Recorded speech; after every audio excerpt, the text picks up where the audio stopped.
Supposons qu'il y ait une fuite dans la salle de bain et que je vous dise, bon, ben écoute, voilà, je détruis la maison et le jardin, tu as un chèque et tu te barres. Vous seriez en train de hurler. Vous dites, mais attends, c'est pas possible.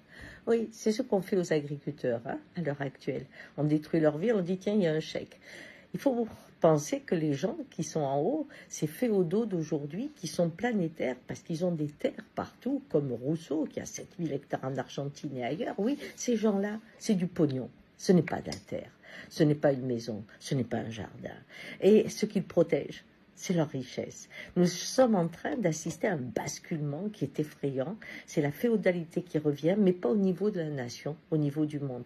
On ferme les frontières pour les gens, mais alors, grande ouverte pour ces sociétés qui ont des titres de propriété sans avoir besoin d'avoir un sentiment patriotique, puisque c'est la planète qu'ils achètent.